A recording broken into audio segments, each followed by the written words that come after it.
Welcome back to the show, episode number 63. Yep, we're back, guys. We're back. We had a guest cancellation, but we pulled a miracle off and got Fuck a 'em. cooler guest on tonight. Just kidding, Amy. Just kidding. But yeah, dude, we're not coming up kidding. on a year anniversary, bro. Yeah, yep. 1 year. It's gone by fast. It really did go by fast, man. Yeah. This has been a crazy ass year to start a conspiracy podcast. I know, right? Perfect so- timing, actually. Yeah, January makes a year, so I'm thinking you and I get matching Truth or Theory tattoos. I don't know about that. Come on, bro. Maybe. Take the dive. You don't have a Let's see. tattoo yet. I don't huh? have any tattoos, so What my better way first to one- do it than the podcast? You know your mom listens to this show. We'll get her approval. Oh yeah, She's a pro tattoos or no? I think she's got one. Oh, your mom has a tattoo think and you she don't got have a one. tattoo? No. Oh my god. Nah. We're getting the rabbit tattoo, man. We're doing it. We're doing it, bro. Possibly. So guess what guest we got last minute, dude? This is how good we are on the show. Now We got a huge guest last minute. You're Booker E, man. We got a huge guest. You always Welcome come to our show, Chrissie Mayr. It's me. Hello, guys. through. Hey, We did it. I can't believe somebody would bail on you last minute. I mean, Well- the nerve. They were sick and their kids are sick, so we'll give them a pass. They're coming on later in the week, so we'll give them a pass. Guess what? You can still cough and talk into a microphone. I'm Yeah. not buying it. Yeah, what the hell, Amy? So, Chrissie, welcome to our podcast. I think, this is our first time ever having you on. It's a big deal to have you on. We're excited to have you on. You have two different shows, right? Wet Spot and Yes. the Chrissie Mayr Show. Yes, the Wet Spot on Compound Media, which I've been doing that for about a year and a half now. It's sex, dating, relationship, like fluffy, light topics. Mhm. And that's been on Compound Media, and the Chrissie Mayr podcast, which I started in January, and then the lockdowns happened. I was like depressed for a couple months, and then May I was like, fuck it, I'm gonna do 4 times a week. So I've been like really Damn. going hard on that. Like I know I was like, you said I was episode 63. I was like, I wish I could have been episode 69. We can change it. Yes. And then it comes out like before 64, 65. People are gonna be like, what the fuck? We can't count past 50. Yeah. So for my solo one-on-one podcast, like I'm already up to like 135. Wow. And Holy shit. I only started my podcast like in January, and I was doing once a week. And I remember I started it. I went to the AVNs, the porn awards in Vegas, and I had never interviewed anybody really before. I just was in the press room, like with all the other, like, I guess people that are trying to get close to porn stars, like a lot of dudes, a lot of creeps. Yeah, But I had- started out of that award show. I had a many lanyard times. and a badge, so that's what separates me from everyone. And yeah, it was great. It was like, and a couple of them I had known before, but I think because I wasn't like huge fans, like the people I was interviewing, I hadn't like already jerked off to, so I think that's what makes a lot of guys nervous to talk to these porn stars. But like, I'm kind of weird. I would do the opposite. I would interview them, and then like I'd come home and watch their porn. I'd be like, and then I would feel like a supportive aunt, I'd be like, oh, good for Emma, she looks great, look at her take all those dicks, wow, she's grown so much. Oh, Jesus. It's very supportive of you. How did you get in Very that world? How did supportive. you get in the porn star award show? Because the Wet Spot is sex, dating, relationship oriented, and my inspiration for starting that was like I wanted it to be how Howard Stern was in its heyday, when they had all these fun in studio segments. I've always like loved and been fascinated by porn stars, because I feel like comedians, we are similarly outcasted from society. Like we are similarly like black marked and like hate, like loved and hated. There's people who get offended at, now it's like you get offended at a joke, they'll try to cancel a comedian, cancel your work. And with porn, I think it's even worse, because you have whole groups of people, like it's like with porn, you have people on the left and the right coming after you. You have like the supposedly super woke lefties that are so inclusive, but they'll say like, oh no, porn is like fueling the patriarchy, it's all for a male gaze, and they'll shit on you from that way. And then you have like the religious right being like just judging you for living and just like fucking before marriage and like getting cum all over your face, whatever. We still put our pants on the same way. But there, I've noticed just like immediate kind of judgmental hate coming at them from both sides. So I feel like it's even harder to be a porn star. Plus, you have that like, it sucks. We're in 2020, but there's still this like black mark on you forever. I don't know. Maybe I should have chose different different words. I'm like interracial porn. So I started to since January. Well, I went to AVN. I started my show last July. No, wait. In July we were a year. So more than a year ago, started my show, and I just started befriending porn stars, and I knew a couple publicists. Like that's how you would book them, like, hey, in the before times, like, hey, so and so's coming to New York, she's feature dancing at these clubs. Like I'd be like, oh, come do my show, and that way we can promote, so and so's gonna be giving lap dances at the Thirsty Turtle, check her out. But then in the meantime, like I'd have her on, and sometimes it's hit or miss. Sometimes, just like with people in any other profession, sometimes you'll get somebody who's really talkative, really funny, like really quick, and keep up with comedians. And then you'll get somebody who like that's not their strengths. So right. It's the job of the host to be able to make them look good no matter where their skills lie. But for the ones that like do have a killer sense of humor, it's like such a home run. Especially for the viewers, and like compound media, a lot of male, it's a big male audience, so it's like they obviously enjoy it. And like if I can get somebody to like show their tits, like everybody loves that.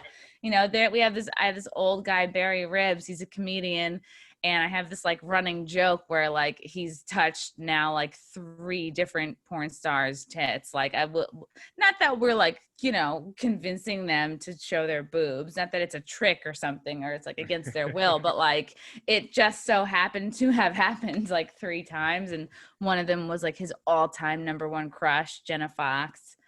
And to me, it just feels, it's not that it has a Make-A-Wish element to it, but it's like anytime you can make an old man happy, like why not?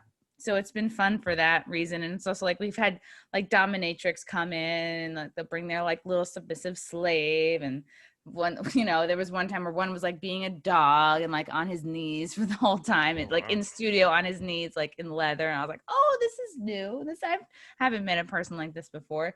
And then check out JP and I's Patreon for content like that. Oh my goodness, I didn't know. You never know. And then there was one guy we wrapped him in saran wrap, and the dominatrix, her name was Dahlia Rain. She was like, step on his balls, go for it. And she's in like these big heels. She's like, just do it. He likes it. And I was like, but there's balls in there. Like he showed up to set, and it was so funny. This was back when we could have a live studio audience. So we had like a lot of dudes in studio. They probably got excited, like, ooh, dominatrix, maybe some of them are like secretly into that stuff. And so they're expecting to see Dahlia, who's like gorgeous and a lot of cleavage and like blonde, and like she comes in the whole outfit. But then this guy, what was his name? The slave, I can't remember. But he like just I didn't know what. It's a good story when you're like, what's the slave's name? His name is not Mr. Slave. It's like it was just like a guy, a Twinkie looking guy in his 20s. And all of a sudden he like drops trow, he like gets naked. This was not planned. He's wearing like a little vice, like a little, I don't know, like a trap on his penis, basically. Like I don't know what it's called, but it's like it's supposed to, I guess, keep him from getting hard, or I don't know. And so he's like naked. This whole like all these bleacher full of guys are going like, oh God, we're not planning on seeing a 20-something-year-old man get nude. And then we wrapped him in saran wrap. But I still was like, I still could not step on his balls. I was like, I'm familiar with balls. Like, I know that they are fragile. I was like, I'm not going to do it. I couldn't do it. Yeah. This reminds me so much of church the other day. What? You go to a much more fun church than I do. Your show definitely sounds like Howard Stern. Like you're the new Howard Stern. It's pretty awesome. Trying to be, he got away from all that crazy stuff. It seems. Oh like yeah, he's fucking biased now. I've talked to so many people who have worked with him or worked on the show, like Mitch Fatel and Jackie Martling and fucking Stuttering John. Even though he's a hot mess, and he made it, he looked like such an asshole when he did my episode. Like he just looked so dumb. Like he thought that I was trying to fight him or troll him, and he ended up looking so dumb. Like I kind of was like, oh, do you dabble in stand-up? And he's like, do I dabble? Do I dabble? He got so mad. I was like, dude, I haven't seen your name on any marquee in any place where I have done stand-up. I've been doing it 10 years, which is like not forever, but it's not nothing. And he got so like wound up. Like, and I have clips of it on my YouTube page. It's like pretty funny. And like if you at all were a Stuttering John fan, it's like pretty funny to listen to because he just like he cannot get over it. Like I try to move the interview along and he's like, wait a minute, let's go back to it. That sounds awkwardly awesome. I can't wait to check that out. So like just too much pride, I guess, but like not able to like no self-awareness to realize like, no, buddy, you're coasting off of something you did 20 years ago, which is fine, but like don't pretend you're like the greatest thing ever to happen to stand up. Right. So I've talked to people who like, yeah, I've worked on Howard Stern and it's kind of, it feels split between like, yeah, he sold out, he went Hollywood. And then some people are like, yeah, he got older and he's less into, I don't know, like having come on the set or something, or just doing fun segments. So I was like, rides. Yeah, I was like, yeah, I guess I see both points. So I am trying to like have the spirit of that.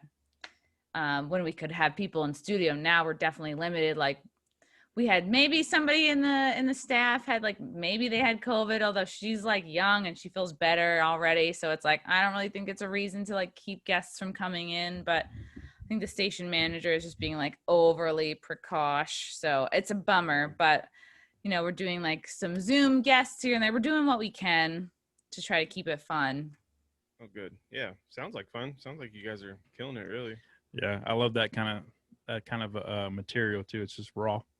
It's so fun. We have a wheel, like we'll like wipe down the wheel. We'll write like different stuff on it and spin it. And then like, you know, I'll like sort of subject my announcer / co-host guy, Mike Figs, to stuff. Like if he comes in late or whatever, he gets spanked. Like, you know, it's just, he's a good sport about just random shit happening. And yeah, I guess it also helps like being friends with like so many different comedians and different porn stars. And then, but I've also had like experts on. So I try to have like a wide range of people who know more than I do about any of those topics. Right.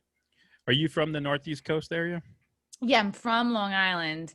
You don't born have the and accent. raised. Yeah. Really? I have an accent? No, you don't have the accent.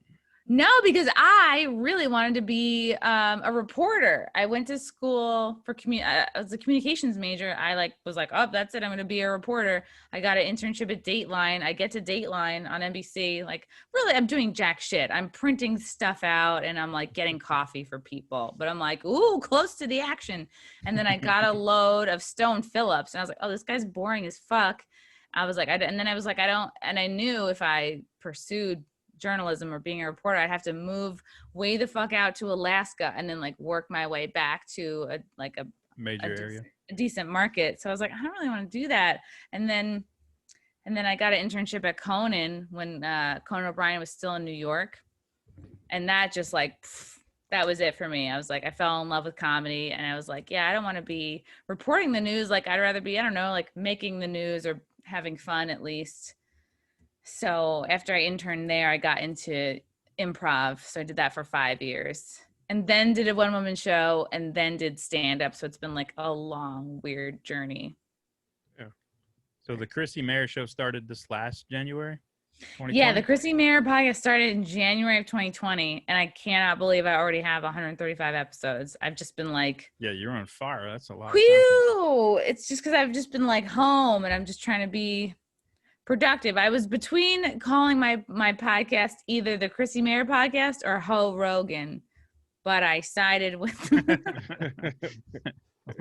because I admire his work ethic, and I was like, I don't think there are any female comics putting out 4 episodes a week. So I was like, yeah, let me just try to do it. And now I've kept it up, and now I don't want to like let it drop, you know.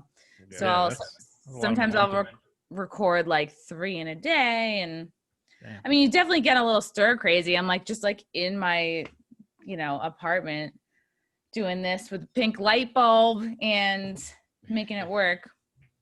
So you're coming up on a year as just like us, so we should all get a tattoo. Yes, let's get tattoos. Let's get a Let's matching do 1-year it. anniversary tattoo. Yeah, I'm so on board. And Do you it's have any crazy because tattoos yet? I have none. There you I go. just You and JP don't have any. I just never had the money. People are like, "Oh, wow." I'm like, "Yeah, I just never had $70. Like throughout my whole life, I just never had $70 to throw and away. it's because it's funny you mentioned Sam Tripoli. Like he is wholly responsible for red pilling me because I went to LA in March and I did his podcast and I was like, yeah, I want to talk about aliens. And I did, and it was a great time. And I met Off the Grid Ryan, who would come on his podcast a lot. And then it was just something about Sam talking about Tom Hanks. And I was like, oh, I don't know, just all kind of clicked, and it just it lit a fuse, whatever to my curiosity about it all.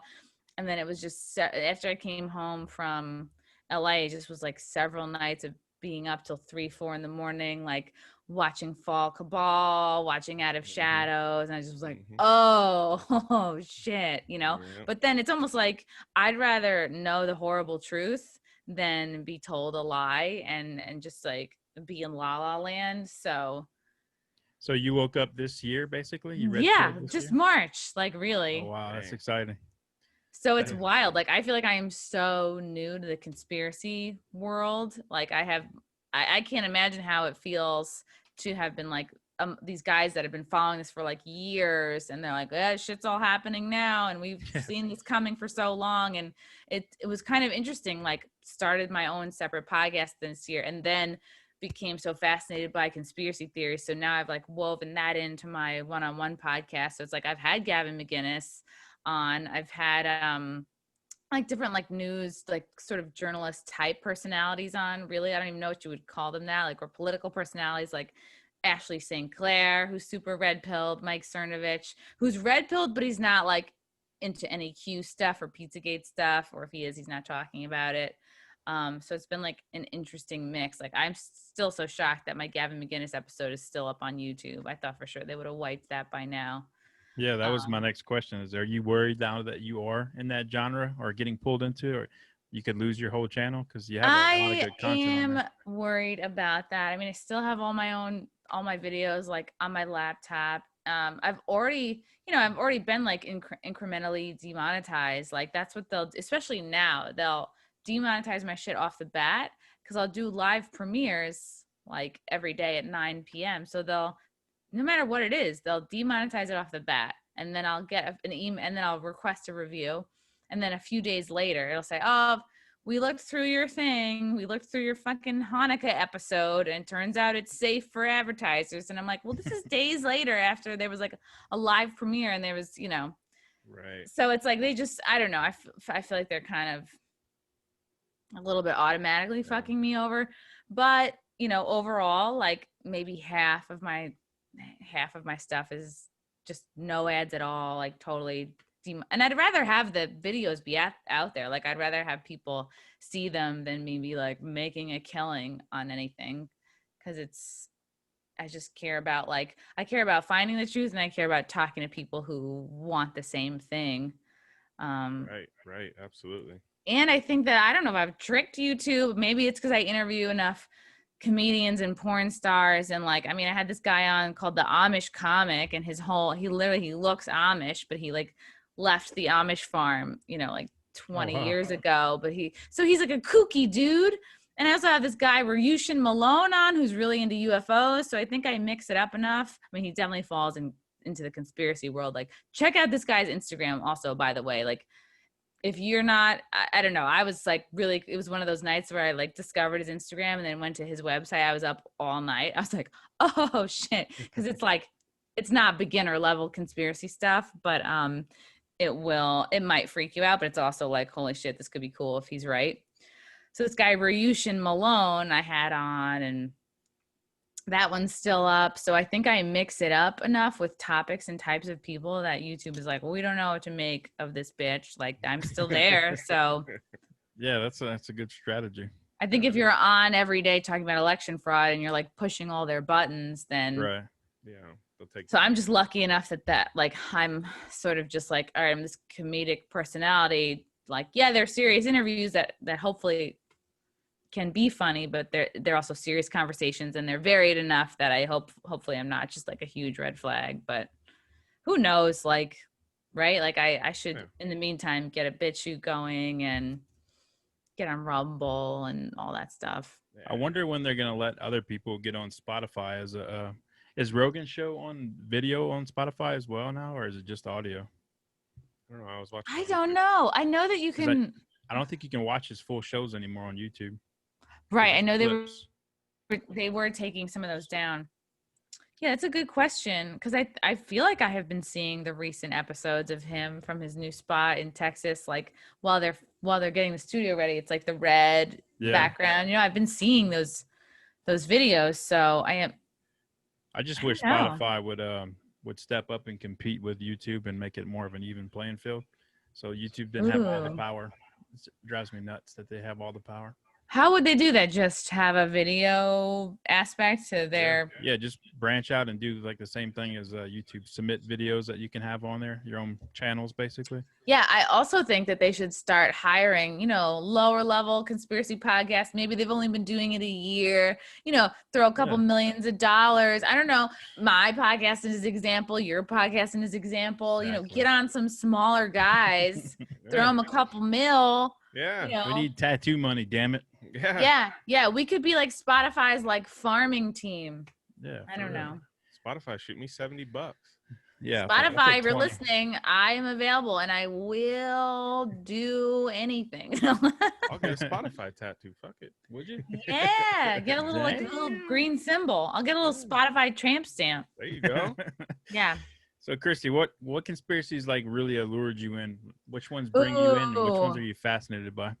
Oh God, it's been interesting, right? Like, and I drew a map of for somebody the other day. I think I was talking to Kate Awakening. She has a good channel.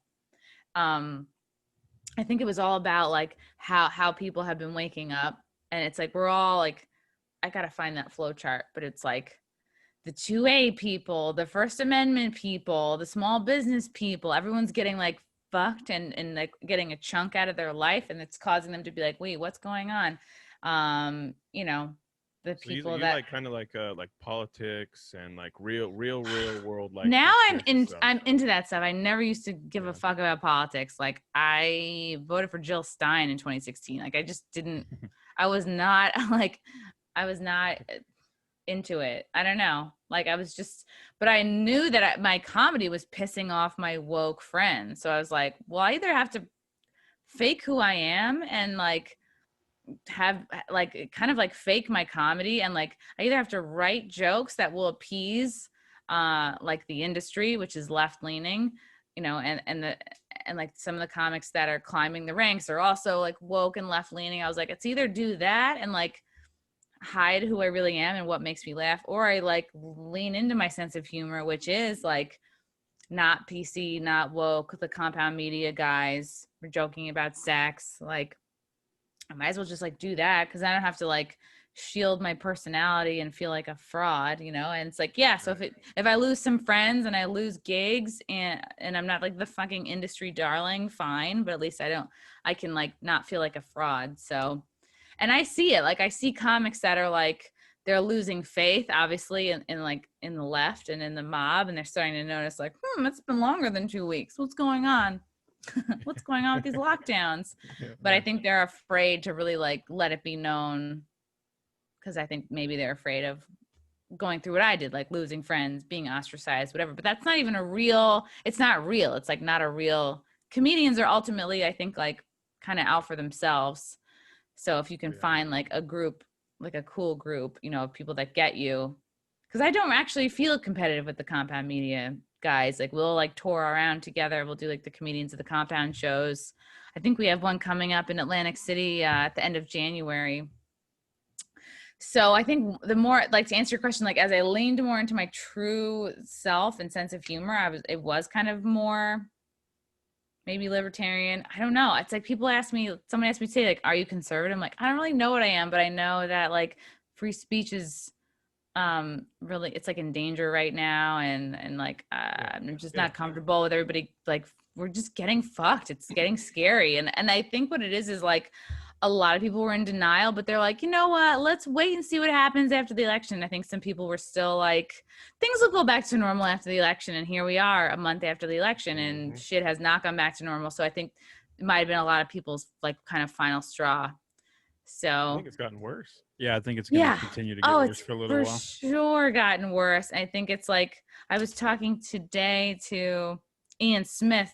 He's the owner of this gym in Belmar, New Jersey, that they've just stayed open since like May or June. And they get $15,000 fines every day from Governor Murphy for not shutting down. But he's just like, I was like, you guys should call this like red pill fitness. Like the guys are so fucking cool. Like they seem like they would be Proud Boys. You know what I mean? They're just like, yeah, like we're not breaking any rules. People need to work out. Human beings need community. We need to aren't we supposed to be keeping our immunity up so we don't get this fucking super deadly virus that isn't really. It's so awesome that he's sticking to that through all the shit that they're going through. Oh my God, it is really cool. Yeah, and they had to like cut, you know, they tried to like bolt their doors down. They took their own doors off at one point, and they're just so cool. They just roll with it. Like they're like, yeah, we know welders. Like we have people who will help us. You know, they're like cops work out here, you know. So they're like well connected in that. That's the thing, when you're doing your thing and you're being true to yourself, like you're gonna find like-minded people. Like they're like, yeah, we lost a few members, but like their membership tripled since May because of who they are and what they're standing for. And it's crazy because they can't even charge memberships because they got their business license taken away. So they're just selling their merch, and that's how they're staying afloat right now. Right. Do you what do you think about the left side leaning towards, I mean, the entertainment Hollywood side kind of leans, not kind of, they extremely lean to the left. Do you feel like that's kind of almost like selling your soul in a way? Like I think it is, because having been in comedy for 10 years, and I start to look around, I'm like, okay, well, just within comedy, you see the people who really explode and make it, and the people who kind of flounder for 10, 20 years. And sometimes the people that are floundering, like, are way more fucking talented, and then you see the people who explode and you're like, they're nothing all that special, you know. You're like, well, did they get lucky? Like Michael Che got lucky. He did stand up for 2 years and then got SNL doing Weekend Update, and then you're like, all right, well, then you have like Leslie Jones, who like toiled away for like didn't blow up till she was like in her 40s. And then I don't know why I keep using SNL as an example. And then people are like, oh, Pete Davidson just got it because his dad died in 9/11. And like, I don't know, I forget, somebody in Compound Media had the joke that like 9/11 was like Pete Davidson career day or something like that. It just makes me laugh every time, because he's like, his talent is debatable. So you go, all right, like. Unfortunately, I think most of the SNL cast is these days. Jesus Christ, they all hate me. Bowen Yang hates my guts. Like he tweeted out, like, after I put out this Kung Flu fighting sketch in March, it was like supposed to be a parody response to Gal Gadot's. Like, remember when they had the black and white, or I don't know if it's black and white, but it was Gal Gadot everyone's singing a line of Imagine there's. It was like the most bullshit thing I've ever seen. So I was like, I'll get me and my friends, we'll just sing Kung Fu fighting. And I said to everybody, I'm like, you could, because at the time Trump was saying like Kung Flu fighting, it was like a trending phrase, and I was like, say it if you want, like whatever. So the thing is called Kung Flu fighting, and after that, like I got a lot of hate from the woke Asians, of which Bowen Yang is a part of, and he had his he tweeted out like, nobody in New York City comedy respects Chrissie Mayr, but like didn't tag me. So then I just screenshotted that and made that like my Twitter background photo for months. He's like, the guy on SNL right now, right?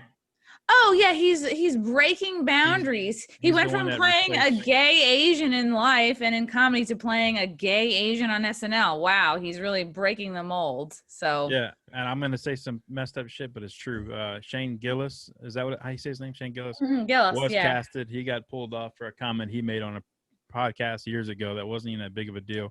So they bring in him to replace him and get the token Asian in there. And I'm sorry to tell you, he is not funny. I watched the skits 2 weeks in a row. I'm like, this dude is not funny. It's just, it sucks. Well, it's like Shane Bowen and one other girl were all like hired at the same time I mean, that goes to show you how much of an impact she's making. Like, I can't even remember her name. Mm-hmm. And then people have theories on whether Shane was like always meant to be hired and then fired to just like get SNL, some PR. Interesting. But then, like Bowen, none of the other comics, like if you're a true comic, like you're going to come to Shane's defense, because if you're a true comic, you're pro freedom of speech. And the existing SNL members, the one Bowen, who was just cast, like very tight-lipped, it's like, you guys are all out for yourselves. You just want to save your own ass. You don't fucking care about comedy. You just care about getting a high-paid job and like chasing celebrity. And like, I'm not even buds with Bowen. Like, I think I tried to book him on my Stonewall show. I did a show at the Stonewall Inn for 5 years. It was like the best LGBT stand-up show in the city. I would get talent from the cellar, and I was like constantly scouting for like new talent, and I like tried to book him on that. So it's like, I've been nice to this guy. So it was weird to see that tweet kind of out of nowhere. I was like, oh, this is just a show. Like, you're just trying to like virtue signal. And I'm like, that's so much of what Hollywood is. And when you look at the people in Hollywood who've made it, a lot of them have legit sold their soul. Like that, you're talking about like things that got me interested. It's like learning more about Lady Gaga, learning more about Mariah Carey. Me and Sam Tripoli, Jay Dyer, Isaac Weishapt, I can't say his name right. We sometimes will do a swap cast, and we did one about like the Hollywood divas, where we talk about how, each of those, like Christina Aguilera, she had this music video out, I think over the summer. No, it wasn't out over the summer. It's been out for like, I think at least a year, where there's all this symbolism of her like breaking out of an underground cage. And it almost looks like not either a torture or like a underground torture basement. And there's little kids. There's all this like pedophilia like imagery.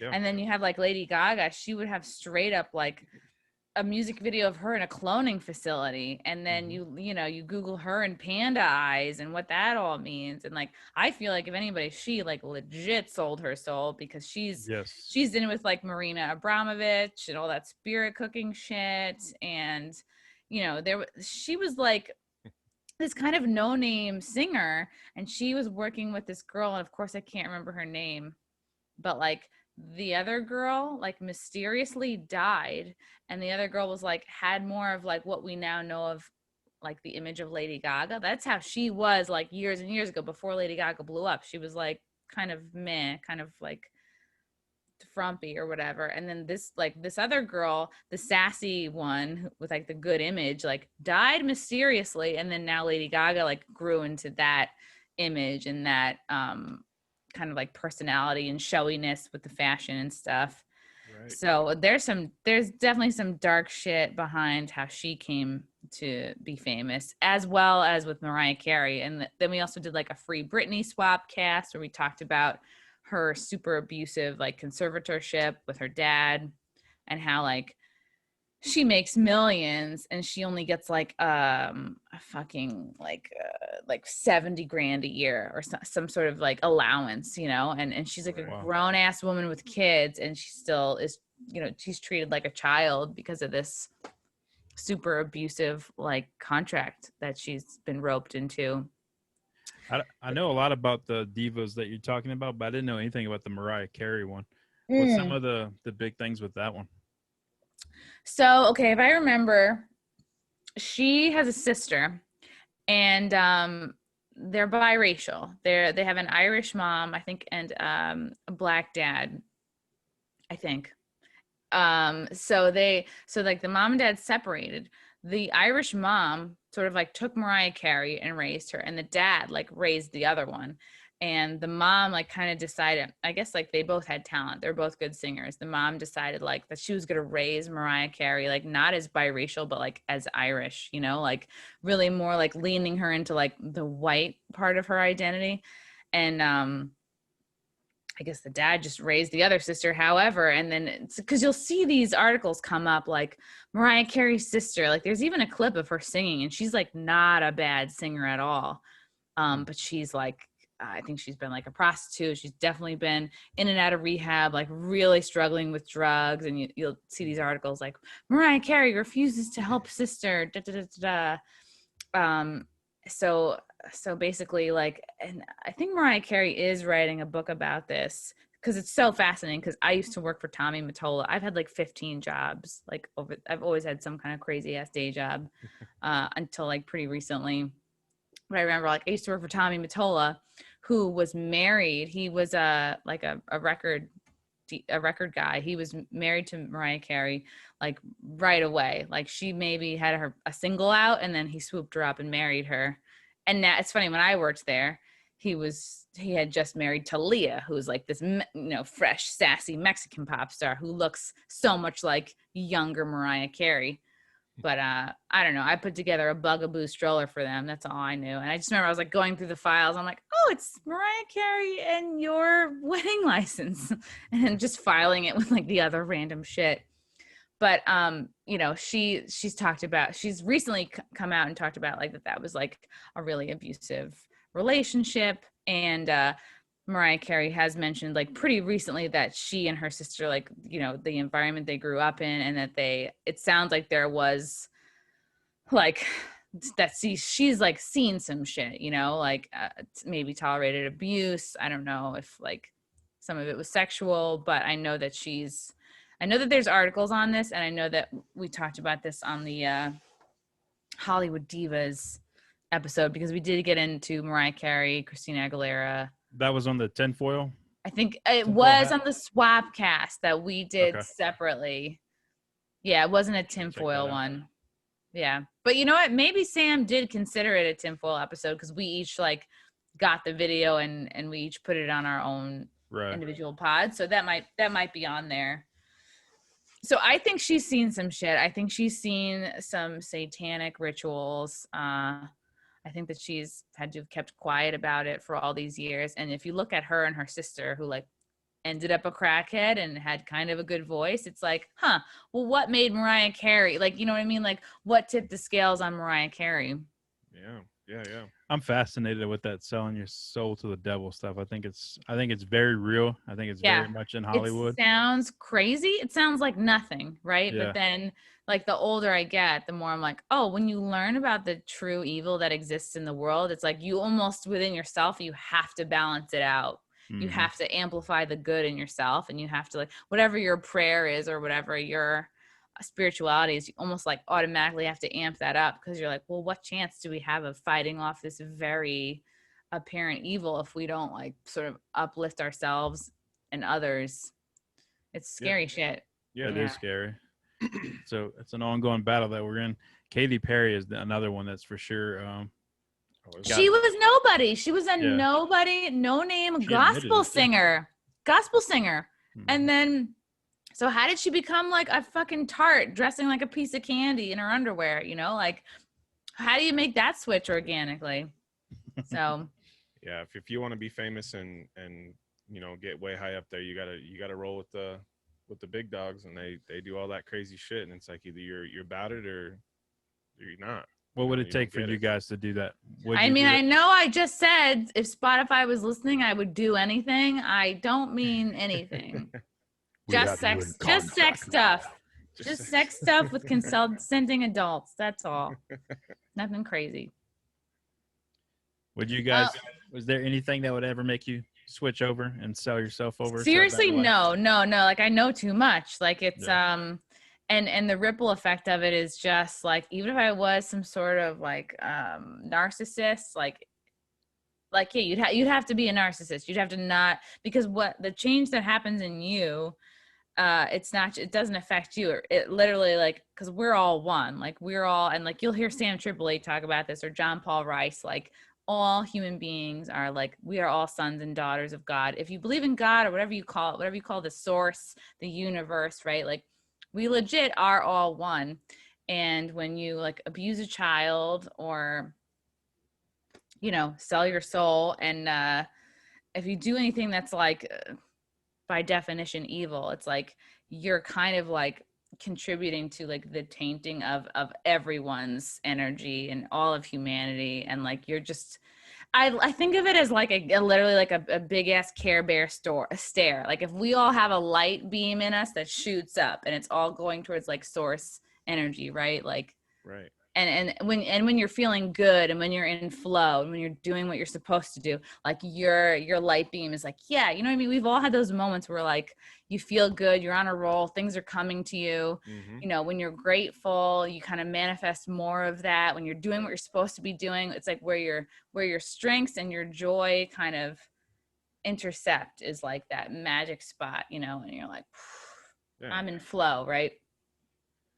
And if everyone's got that potential, like that potential to connect, that light beam, you know, like, and if we're all doing that, we're all good, and we all like recognize that everyone's like brothers and sisters, like, yeah, like we're creating more good in the world, which only helps to like, and I know this sounds kooky as fuck and new agey, but it really does help to stamp out the evil. And like when we all come together, like we can really, that's why it's like you have to stay optimistic. And even when shit looks crazy like it does now, it's like if we just hang together and like keep fighting the good fight, like we will overcome all this shit. And but when you taint your fucking beam with, you know, divisiveness or selling your soul to Satan for a career bump, or like doing some fucked up shit to kids and like fucking with their like pure good energy, it has like a big bad ripple effect on all of humanity. And I think that's like the kind of crisis it's been building up, right, for decades. Like,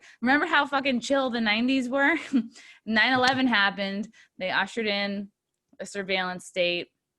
It's like, oh, we get this amazing computer in our pockets, but at the same time it's like tracing our every step and like monetizing off of knowing our every move and predicting what's going to hold our attention. Like we all saw The Social Dilemma, and it's like, well, that's cool, but it's like, you know, I think since 9/11, it's been like this steady increase, you know, battle, right? Yeah, like, that's very true. It has been good escalating. versus evil. And then big tech comes in with that, and then you fucking learn about Pizzagate and all the Epstein shit, and you're like, why is it so much? And then this, you know, it's not enough to just have lockdowns and fucking BLM riots. And now it feels like, what else is next, you know?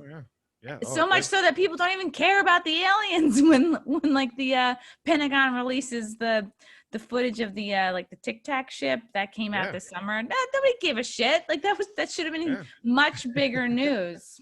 And they released all that stuff about like how a simulation could be real. It's like we might oh not even be my real. God, So I was just speaking of simulations, I was just talking. Me and my boyfriend were driving back from DC today, and he was like, you know what's funny? Because we had to go to this to get this interview with Ian Smith at the Attila's gym in New Jersey, the one that's like still open. They don't give a fuck.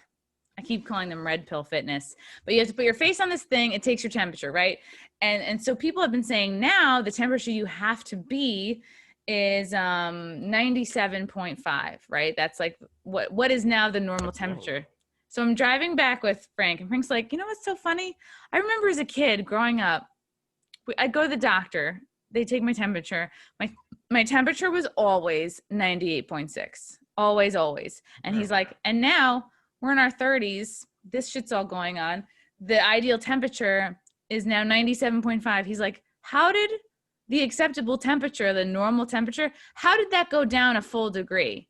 Yeah. And so we were starting to think like, what the fuck's going on? Like, is it the thermometers? Like, is it all the new thermometers that like, I know I sound fucking crazy right now, but like, could it be like all these new thermometers? Like they've just reset what's normal?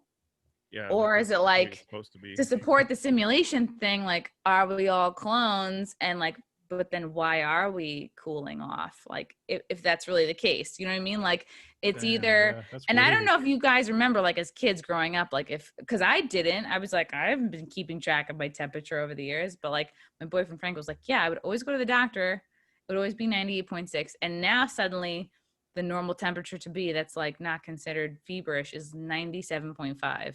I 100% remember 98.6. Yeah. That was the standard. And that's crazy because I always run in the 99s. Always. 90? I'm always in 90. Yeah, and men like run hot. Like it's more common for like, you know, you're like, especially if you're like a bigger, taller dude, like men's like, you know, you just like run a little hotter sometimes. Yeah, and women I tend to wouldn't be able to like get into colder. anywhere. They're just gonna shut me out of everything. So like, what the fuck? Like, Yeah, is that's so that fucking like bizarre. that's almost like, is it a simulation? Like, if we're all clones and like, and now we're suddenly a degree less. I wish I knew more Interesting. about this, but it's like, it's definitely food for thought.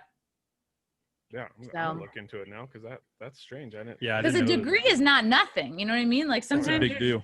sometimes you could be a few degrees away from like fucking hypothermia, you know? So I don't know. That is crazy. I'm gonna look into it this week. Speaking of the aliens, I'm sure you heard about the Israeli guy.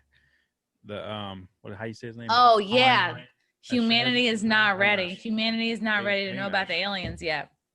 Dude, that's fucking huge. And this guy's very credited too. This is not some random guy in a He said he's been there. Yeah. He's been there like 6 times or something. To Mars? Yeah. To the underground lava layer. tunnels. Yeah, in the lava Layer tunnels. in He's Mars. been there. Yeah. They said in like 10 years they're planning on moving like 100 people there. Or I'm sorry, 1 million people there. to clear out Earth's Wow. population a little bit. Yeah, to move into Or Mars. to We're expand. moving on up, guys. But Damn. Mars, I mean, you That know, terrifies me. I'm so that's freaked I out feel by like that. that's a step down. I mean, like even the most boring landlocked state is still better than Mars. Like, What you know if what I mean? Mars Like, is way cooler than we actually know it is? And this is oh, it's what if like they've been lying to us about the terrain? Like it's actually Yeah. fucking, it's all like Florida. And we're like, oh my God, why didn't we? Well, and look at all this stuff with like Everyone gets a SpaceX, pool? Elon, and like all this stuff that's coming out now, and then this guy comes out and he's like, yeah, I mean, it's kind of about What if, time. Like, yeah, what if Mars like projects a hologram version of itself that we see that looks like shit, so nobody wants to go You know there? what we should do is round up everyone from New York, myself not included. Take New York, take California, all like the cunty blue states, round them up, throw them on a spaceship, send them to Mars. Just send them to Mars with Gavin Newsom, Cuomo, you know what I mean? All the cunty Democratic governors, and like just go be on Mars. all the elites that are doing all this crooked Pizzagate shit, take them up there. Yes, take the pedophiles. Go have a nice life. Go get weird on Mars. Island. That's the new Epstein Island. Go up there to Take Mars. Bill Gates, please. Take Bill Gates. Take Anderson Cooper. Get the fuck out. Yeah. Maybe send a heat seeker missile behind it. I don't know. I'm just throwing that out there. Yeah. Do you guys watch The Mandalorian? Like the way that he's like, boo, and all the like bombs follow. I fucking love that show. That show is getting so awesome. It started a little slower in season 2, but season 2 is getting fucking crazy. What do you think about all of the new shows that are going to be released? Like all the new Star Wars spin-offs. Like there's going to be like 10 or so coming out. I only know about the Obi-Wan spinoff. What else is coming? Oh God, like a lot. God, I wish Frank was here to explain it. We just watched it the other day. We were like, oh my God, that's a lot. A Ahsoka show. Ahsoka, Obi-Wan, which makes total sense. Another Mandalorian, which makes sense. And then the other ones, I was like, I don't know if this does make sense. Like one was Soldiers of the Empire. Let me Google it really quick because this just came out like last week.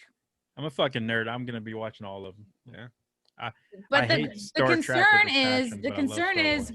concern is, will they treat all of these shows with the same respect and attention to detail as they did The Mandalorian? If they don't, I feel like this could be a fucking problem. Yeah, good point. I doubt it. Star Wars new. Hold on. It's definitely a cash grab, money making machine. Disney has it now too, so they're gonna milk the shit out of it. But as long as they can stick to like fundamental characters and give them a cool storyline, I'm down. Okay, hold on. Here we go. So Mandalorian, Rangers of the New Republic, Ahsoka, Andor, Obi-Wan Kenobi, Rogue Squadron, a droid story, The Acolyte, Lando, Visions, and Bad Batch. Damn. They're even gonna do Park Rangers of Endor. Yeah. Hold on.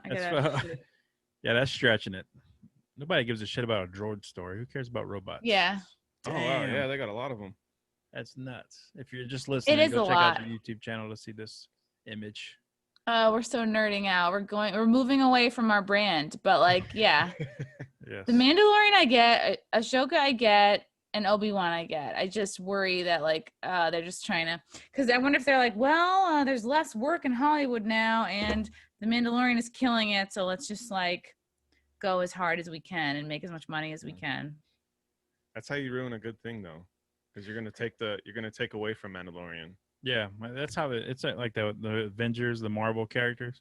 They milked the shit out of that. They made so many spinoffs, and they're still making spinoffs. Yeah. Remember when they announced all the different Avengers movies and all the like? I was like, oh god, that's so much. But now that's like all gone. Yeah. Well, except for WandaVision. WandaVision? Yeah. Oh yeah, this is this new show. I think they're doing it on Disney Plus. It's like Vision and the girl. What's her name? Oh, Scarlet Witch? Oh yeah. Yeah, it's them like, you know, a journey through time. They're in the 50s, they're in the 60s. Like that's what the preview is like. It's just like them going through different decades. She's like pulling out a pie, and then it's like, oh, I was like, I don't know how this is gonna be, but that's fucking crazy. That's the youngest. I don't know if she's the youngest, but she's younger than the other two twin Olsen girls. She's an. How did she turn out so cool and normal? Like, what the fuck happened to the Olsen twins? Yeah, they fucking went down. Something weird happened on the Full House set. I blame Full House. I do too. Can you imagine the shit that they were exposed to? Oh, I just showed my wife Poltergeist, the original movie. You've seen that movie, Poltergeist? I think I have. What happens in it? Is it with the head that spins around? No. The little girl gets pulled into the TV by ghosts because their home, their new neighborhood's built on an Indian burial ground. And they God, I mean, like, I feel like I should have seen it. It's old. Y'all want to hear something twisted as fuck? I don't know how true this is, but supposedly that little girl, she died. Well, actually, both of the girls in that movie, the daughters, died during the making of the trilogy. Oh, was she a little blonde girl? Yes. She died horribly. Like horrible shit happened to her. No, they supposedly she died of some kind of weird illness that was mistreated. No, she was like for real raped with all sorts of horrible objects, like bad abuse. What? Yeah. Okay, do you know about the shoes? The leather shoes? Okay, listen how sick this is. Wait, the human leather shoes, the red shoes that Epstein and company all wore? Yeah, the red shoes. So Macaulay Culkin, when he was a kid, was brought into a room by one of these producer guys that's deep in the sick shit, and he was wearing these weird red shoes. No, it wasn't Spielberg, but it's just as bad. It just is probably his coworker. And he was trying to get Macaulay Culkin to come sit on his lap, and Macaulay Culkin said that he was aware. He knew how to get like social cues from adults that wasn't appropriate. How old was he? I think he was like Home Alone age, somewhere in that 8 to 12 range. And that's so young, and he already knew. He was already wise to their creepy shit. He said he had I don't know if it was his parents that made him like that or what, but he always had like a sense of when adult stuff was pushing the limits. And he felt like this guy was pushing the limits. And this guy, in the conversation of trying to lure him into sitting on his lap, Macaulay Culkin asked about his shoes because they were a little different, and he said that they were made out of the skin of that girl from Poltergeist, the actress, and Macaulay Culkin threw up on his shoes when he told him that. Why would he tell him that? Because I think they have so much power that they think they can get away with abusing kids, and they can you know what it is? He's probably basically them saying if he did tell him that, he's probably like, even if he repeats that to somebody, no one's gonna believe him. It's an 8-year-old. It's a little boy's word against mine. Wow, they're just like crazy drunk with power and like demons. And look how he turned out. Like he didn't turn out super rich or anything because he didn't play the game. Yeah. Yeah. And he went to Paris too. He lived majority of his adult life in Paris, which I think he still lives there. He's not in the States. And you look at adult Macaulay Culkin and you're like, I feel like he's carrying a heavy burden, you know? You're like, he doesn't, I've never seen a picture of him where he looks like happy, you know what I mean? Like glowing. And you feel like, oh, I'm sure there's people like that who like went through the Hollywood system in order to survive it, like what you have to know and carry around with you. And it's like, yeah, he never came out against, weren't they like, oh, who was it that they were like, oh, for sure he's been molested by who was it? Yeah. And they were like, oh, for sure he's in that mix. But yeah, he wanted a lot of money to spill all, and they're like, dude, just say it. Like, Well, The it's world needs to know. Corey Haim and Corey Feldman. They Yeah, they grew up together Mhm. and did a lot of movies together, and they both were supposedly fondled many times by a lot of different network people. That's so horrible. Yeah. Like these poor kids. And you look at Macaulay and you're like, oh yeah, like he could have easily been still crushing it. But you're like, yeah, of course. Like when you're not down, they just sort of walls appear. Yeah, it's the last movie you're gonna do. Right back to what we were talking about earlier with leaning left in Hollywood. You don't play There's the not game, going to you're be out. a Home Alone 4. Well, there was, but they got a new kid. Wait, was there a Home Alone 3 even? Yeah, 3. Yeah, I with think the it's 3 and a 4 different with kid. that other kid. My daughters are obsessed with those See? movies. They watch them on repeat. Mhm. Oh, there's nothing like, yeah, Home Alone 1 and even 2, well, more so 1 is like one of the best Christmas movies. Yeah. Is it the 2? I think it's 2. Right. Two's the one where he goes to New York. Okay. And yeah, the one where he husband's at decorates his own home. house. Yeah. Yeah. I made a pact with my little girls that they can't watch Christmas movies anymore around me unless it's December because they will watch that shit year round, and I can't stand it. That's cute though. I know they're adorable, but I'm a monster. You're I'm like, the you can watch Die Hard on your own. Well, Chrissy, we're gonna jump into the 6 questions and then we'll cut you loose. Ooh. Thank you so much for coming on questions. and saving us. Wow, for this our flew episode. by. This literally flew by. I don't know if it's because I just would not shut up or you guys are so great or a combination of both, but like the It's time definitely flew. both. Oh, this is good. I'd like to get you back because you said that before we started the show, what's going on in Washington and things like that, DC, that you said that you were a part of. Oh, yeah. We didn't even talk about that. Oh my God. Yeah, we didn't. Yeah, that's crazy. We didn't even go in there. There's some more stuff. Yeah, we got a lot of stuff to get in with you, and but you came on last minute. We want to cut you loose, not take up your whole night. So we'll jump into the 6 questions and we'll let you free.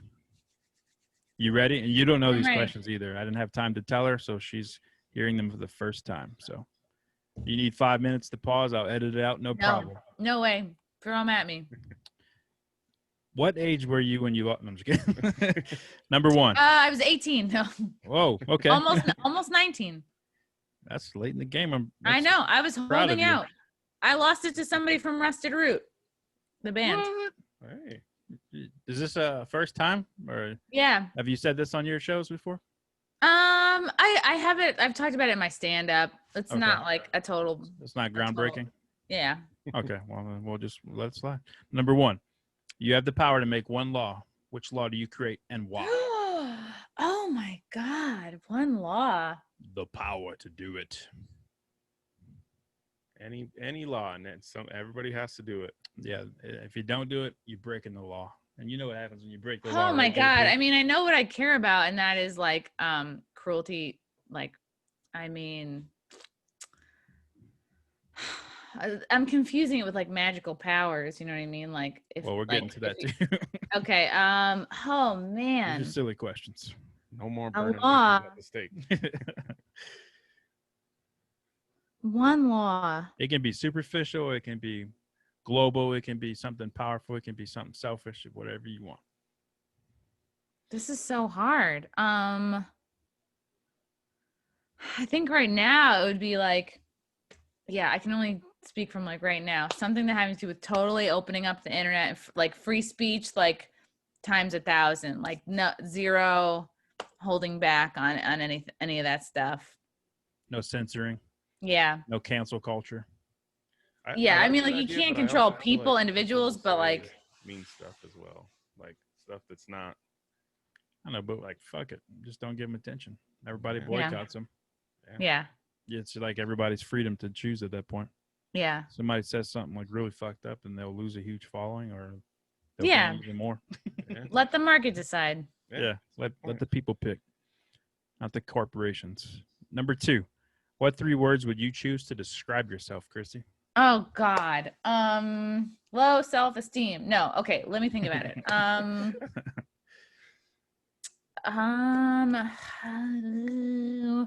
Nurturing, funny.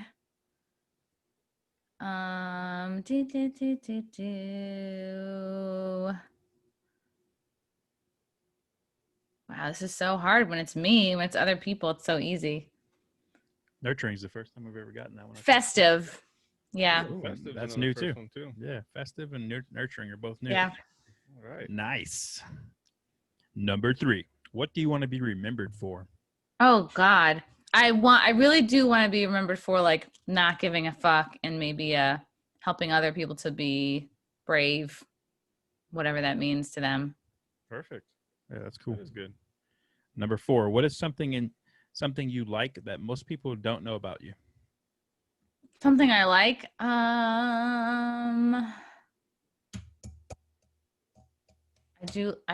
Shoot, let me think. It doesn't have to be in your browser Okay, history. I really do like to follow these Instagram accounts of like springboard divers because like I was a springboard diver like from 11 through college, but it was like right before social media really blew up. But I still love to like look on Instagram and watch like perfect 2.5s with like no splash. I'm like, oh, what? I still get like so excited like Really? That's awesome. watching like big tricks. Yeah. Yeah, that's where Jason Statham got his start too. He was a big spring diver. Really? You didn't know All right. that? I'm gonna have to look into that. Damn, Chrissy, check that out. It's impressive. He was good.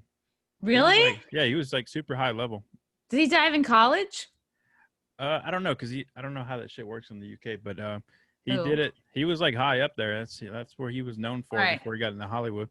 I'm gonna have to check him out. He had a little bit of hair on his head too. It was kind of cool. Wow. Yeah, made the dives a little nicer. All right, number 5. If you could have any superpower, which would you choose? Oh my God. I just said that before. Let's see. Ooh. Fuck.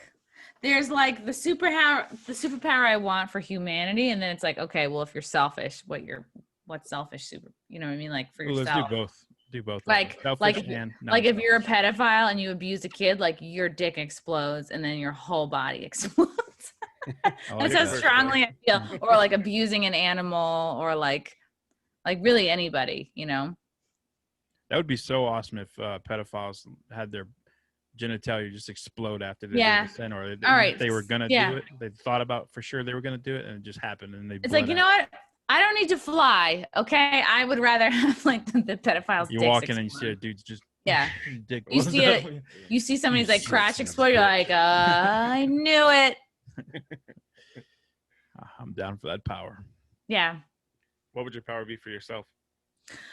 Ooh.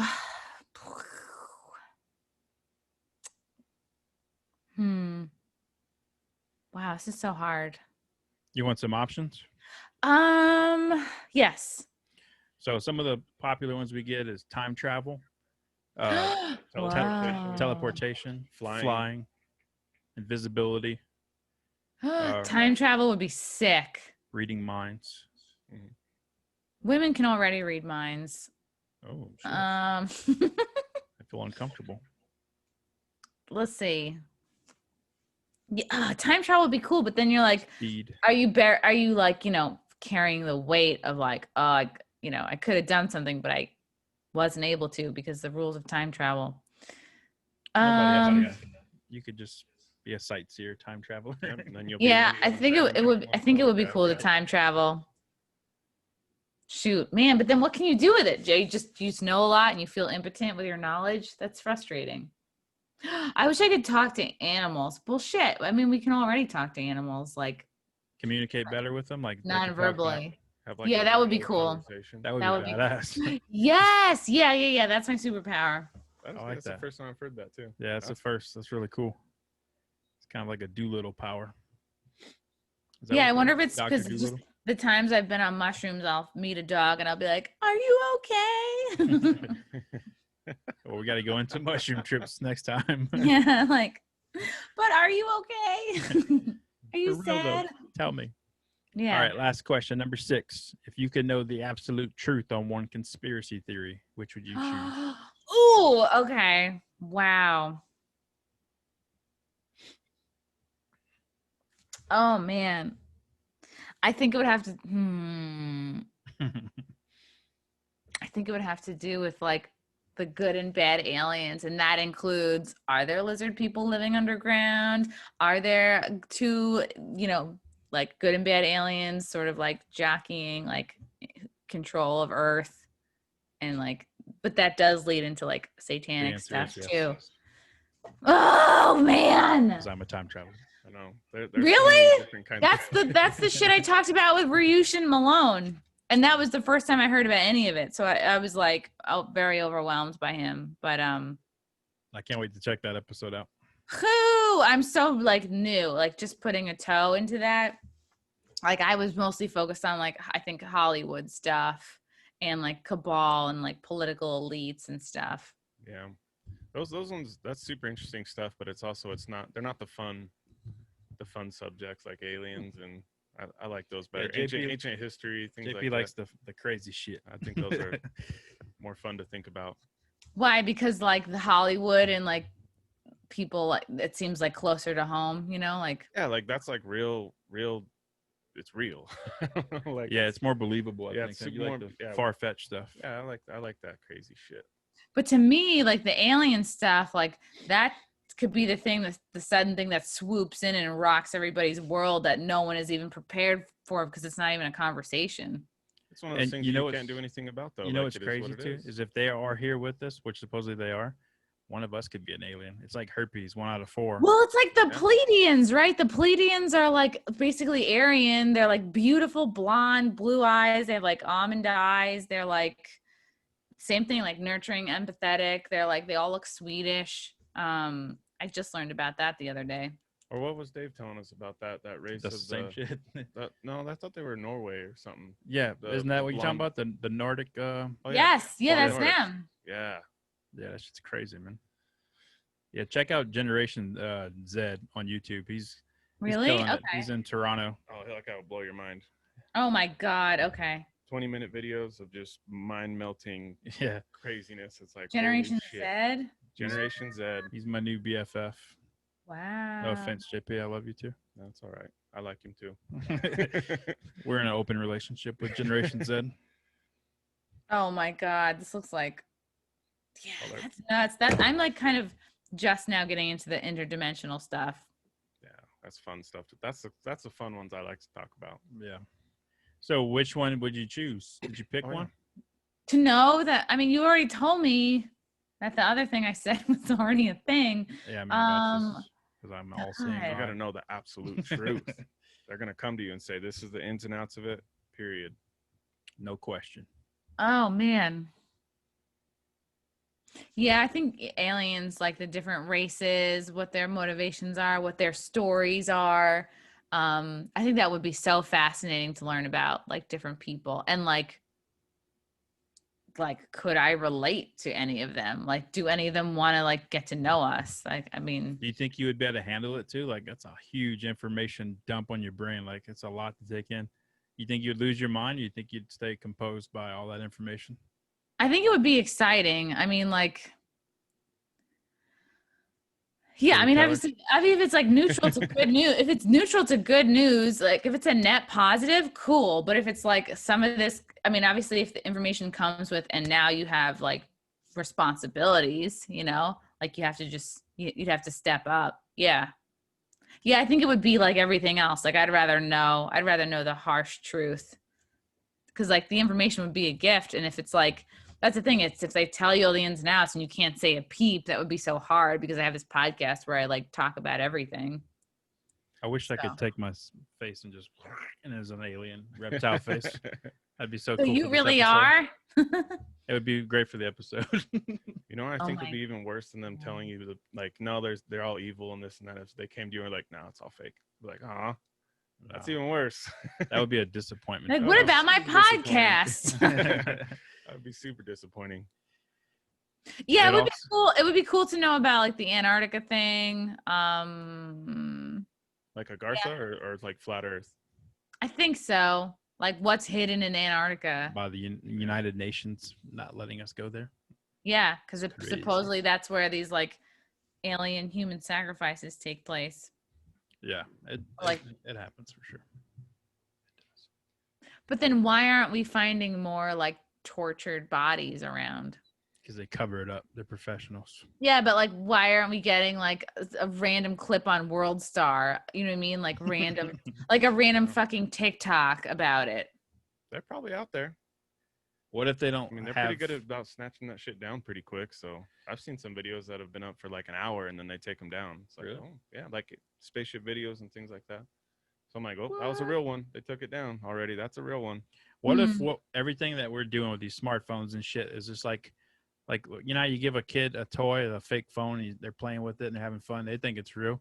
What if all this shit is just like one little level of simulation and it doesn't go past everything else? Yeah. And there's ways to communicate and they're communicating outside of that. And we're just like playing with these little toys, basically. Wow. See, that's why I've always had this like deeper knowing, like, man, I got to get into meditation. Like I got to try to ascend as high as I can, you know, like I've always known. And then there are some times where I feel like spiritually starved and like, okay, I need to dedicate time to reading or whatever. Like other than just doing things and like working and being productive, like, yeah, there is a part of me that's like, man, like how far could I go if I fully dedicated myself to like meditation, you know, like what could I open up? Give it a shot. Let's do it. Let's do DMT and find out. Let's Next episode. All right, Chrissy, where can we find you and support you? I'll be huffing pesticides. No. Yeah, follow me on all things Chrissie Mayr, ChrissieMayr. Check out Compound Media. A lot of great shows on there, like the Anthony Cumia show, In Hot Water, super fun. My show, The Wet Spot. And then, the Chrissie Mayr podcast on YouTube, iTunes, Spotify, SoundCloud. Check out, I did a bunch of live streams from DC this weekend. I was marching right next to Alex Jones. Wow. It was nuts. It was really cool. Yeah, he has an amazing like command of people and like an amazing like passionate fan base. Yeah, and presence. Yeah, he does. He really gives a shit. He's like a real patriot. He's like really out there. He's not just like, you know, talking shit from a studio like with his hair and makeup done. So yeah, and check that out. And I'm on Parler. I'm on all the and rate, review. Subscribe. Yeah, leave reviews to my pod so we can help make up for the angry woke Asians who left a lot of bad reviews when I upset them with kung flu fighting. Do you have any stand-up shows or anything like that coming up? Yes, I do. I just booked one. It's in don't go anywhere. It's right That's here. all, folks. It's in Tannersville on Saturday, January 8th. Ooh, that's coming up. Nice. Yeah, I'm going to post that on my website very soon because I literally just booked it today. But yeah. If you ever head out to the Denver area, let us know. Ooh, yes. I love Colorado. Yeah, that's where we're at. Awesome. Where can we find you, JP? You can find me at TOTJP on the gram. TOTJP on the gram. You can find me at Real E Willie on the gram because there's a lot of fake ones out there, right, JP? Yep, got to go with the real one. All right. Do you call your fans the tots? Like, no. Tater tots? No. Oh, I don't like that. I don't like it all. Reminds me of tater tots. Yeah, it just makes me feel like Napoleon Dynamite. Yeah, like, no, what up, we're the tots? woke wolf pack. Yeah. We are the woke Think about wolf it. Think about it. We're the woke wolf pack, Chrissy. Don't try to change our brand. It's the tots. Watch it. No, it's not. Watch this, Chrissy. Woke wolf pack. Oh. See the power it has? It's so awesome. Oh. Yeah. There you go. There you go. All right. Thank you so much for coming on. You're fantastic. We love you. Thanks for having me, guys. I love you too. Sorry if I was too weird. Okay. No, you were perfect. Yay. Bye. Bye.